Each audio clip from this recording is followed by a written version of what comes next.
Now, Victoria brings up in the comments, or they ask if you'd weigh in on the colorful, trendy resumes with photos on them. And I think sometimes we may feel like a resume is a place for us to show our personality to its fullest. So you might get colors and you might have different design or more modern design within a headshot, things like that. Lee, does that affect your desire to proceed with a resume or not? What do you look for?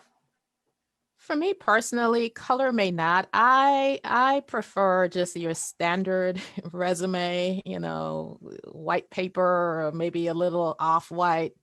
The pinks, the greens. I've always been taught if you are in an industry like you're an actor, you're a model, you're in some type of creative industry, then that may go over a lot better.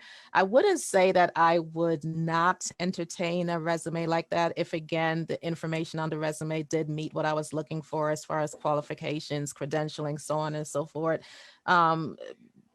Because our industry is very diverse. So I wouldn't necessarily just throw it away, but I would say perhaps majority of hiring managers would prefer something more standard.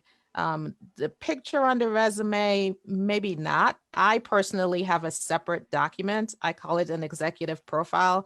So I think people can do that as well. You probably have something separate, not necessarily a cover letter, but you can create it and call it whatever you want, really. And my picture is there. And I do highlight just some of my professional organizations that I'm affiliated with and some other activities that I've done separate from the resume, where I can submit that in addition to the resume. But again, I try to keep that separate.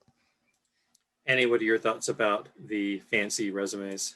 Yeah, I agree, and they're very tempting. I know that they're tempting because they look cool and they look really pretty. But just as Lee said, it's not it's not professional. We're not in a we're not graphic designers. We're not marketing or advertising. Though that is the more appropriate place for that. And as far as a picture or anything like that, you want to keep that resume as tight as possible, one page if you possibly can, and that's valuable real estate then on a one page piece of paper. And a photo, they'll see you, it'll be okay. They'll Yeah, when they go to eventually. your LinkedIn page, they'll see you there, right? Yeah. Exactly.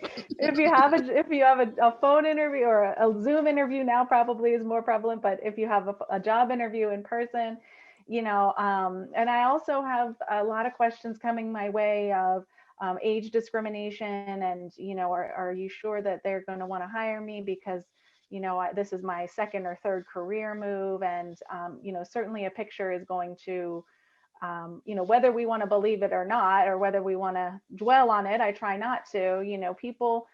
People do judge, what type of person is coming in terms of their age or anything like that. So, why just avoid that completely, and you know, they'll meet you when they meet you, and you'll meet them when you meet them. I always think Right. that, like, you're not seeing a picture of them. They could be, I don't know,